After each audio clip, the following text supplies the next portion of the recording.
नमस्कार दर्शकों, क्या आप किसी ऐसे राजनेता को जानते हैं जो कि विधानसभा चुनाव या कोई भी स्टेट में इलेक्शन होने से पहले अनाउंस कर दे या किसी पेपर पर लिख कर दे दे कि मेरी इस स्टेट में इतनी सीटें आ रही हैं और मेरी पार्टी की इस स्टेट में इतनी विधानसभा सीटें आ रही हैं?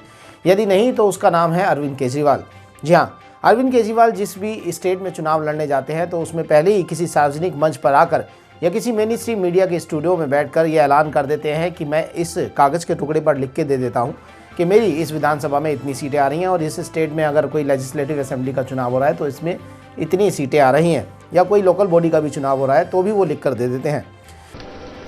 एमसीडी के चुनाव में बीजेपी की 250 में से 20 से कम सीट आएंगी।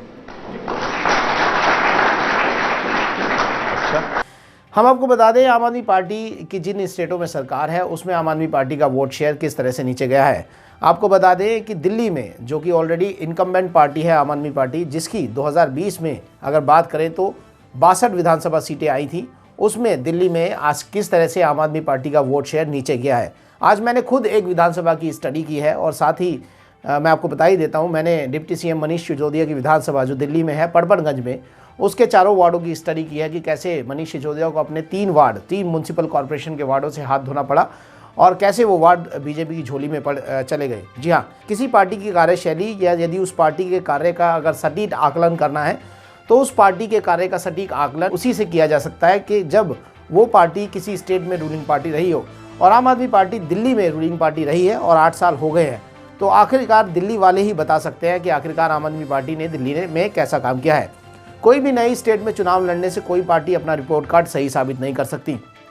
ना ही कोई पार्टी ये कह सकती है कि हम नई स्टेट में चुनाव लड़े और हमारी इतनी सीटें आ गई तो हमने इतना अच्छा प्रदर्शन किया, क्योंकि नई स्टेट में एंटी इनकम्बेंट लोग भी होते हैं जो एक ऑप्शन के आधार पर या एक ऑप्शन के तरीके से किसी नई पार्टी के कैंडिडेट को दे सकते हैं। अब हम दिल्ली की अगर बात करें तो दिल्ली में आम आदमी पार्टी ऑलरेडी 8 साल से सत्ता में है, तो दिल्ली में हुए कामों का अंदाज़ा सिर्फ दिल्ली वालों को ही हो सकता है। पहले आप अरविंद केजरीवाल का ये बात सुनिए जो कि उन्होंने एक टीवी चैनल के मंच पर ये बात कही थी एमसीडी इलेक्शन को लेकर। आप सुनिए। तो अंदर से और क्या खबर है इस केस के बारे में? अंदर की खबर यह है कि गुजरात और एमसीडी चुनाव ये लोग हार रहे हैं। अंदर खाने की खबर है। ये बीजेपी की कैंप की है। वो भी मानते हैं। एमसीडी में तो खैर लाइए एमसीडी का लिख देता हूँ। एमसीडी का लिख देता हूँ। अच्छा, एमसीडी का भी एग्जैक्ट लिख देता हूँ। चलिए, अरविंद केजरीवाल लिख के देते हैं। इस बार एमसीडी का लिख के दे रहे हैं। उन्होंने गुजरात का तो लिखा ही है और चुनाव में जब गिनती होगी एबीपी न्यूज़ में सबसे तेज़ गिनती होती है और उस दिन हम ये बताएंगे कि अरविंद केजरीवाल ने आखिर इसमें क्या क्या लिखा गुजरात के बारे में और एमसीडी चुनाव के बारे में।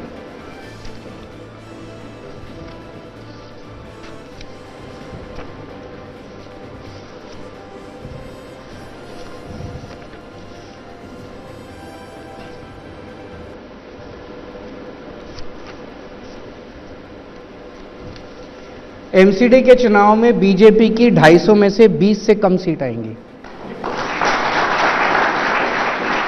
अच्छा, आपने लिख भी दिया और पढ़ भी दिया है। मैं पढ़ इसलिए दिया, ये मैं कोई हवा में बात नहीं कर रहा। दिल्ली के अंदर इतना ज्यादा गुस्सा है इन लोगों का।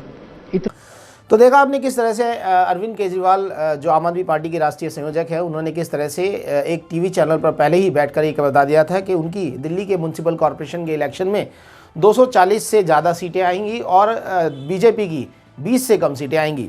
यहाँ पे आपको बता दें, सारे मेन स्ट्रीम मीडिया के चैनल भी बड़े एग्जिट पोल दिखा रहे थे। उन्होंने कहा था कि 150 से 195 सीटें आम आदमी पार्टी की दिल्ली के एमसीडी इलेक्शन में आ सकती हैं और कई टीवी चैनल्स तो 200 से पार की सीटें भी बता रहे थे।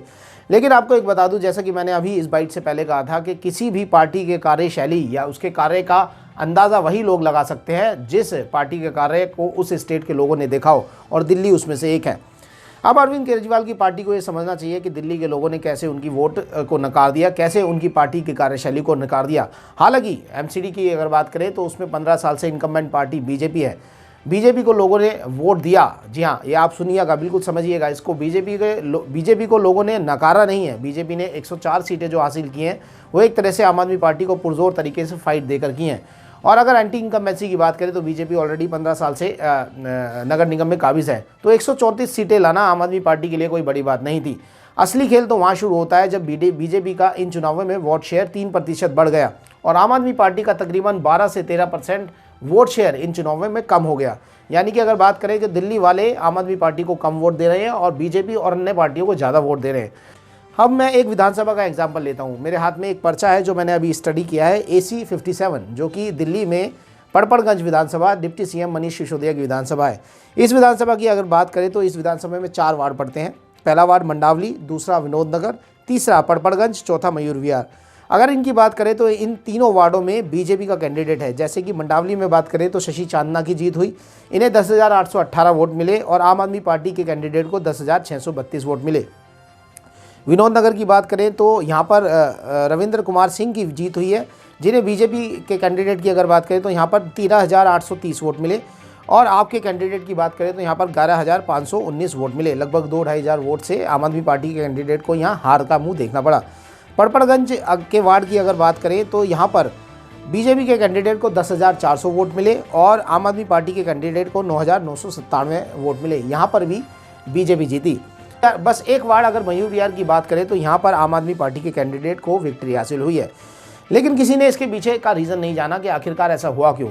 जी हाँ, इसके पीछे का एक ही रीज़न है जो मैं आपको बार बार बता रहा हूँ कि उस पार्टी की कार्यशैली को उसी स्टेट के लोग जान सकते हैं जिस स्टेट में उस पार्टी ने काम किया हो। नई स्टेट में चुनाव लड़ने से या तो हार का मुंह देखना पड़ता है या 1-2 अगर सीट आ गई तो उसे आप अपनी कामयाबी नहीं बता सकते।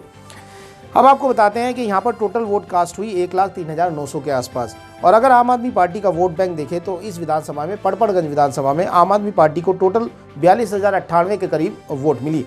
और अगर मैं इस 42,098 से 1,03,900 को डिवाइड करके इसका परसेंटेज निकालूं तो इसका परसेंटेज बैठा है 40%। जी हाँ, 40% वोट आम आदमी पार्टी को इन चारों वार्डों में टोटल कंबाइंड मिला के इन चारों वार्डों में पड़पड़गंज की विधानसभा में मिला है। 40%, आप ध्यान रखिएगा मेरे शब्दों पर।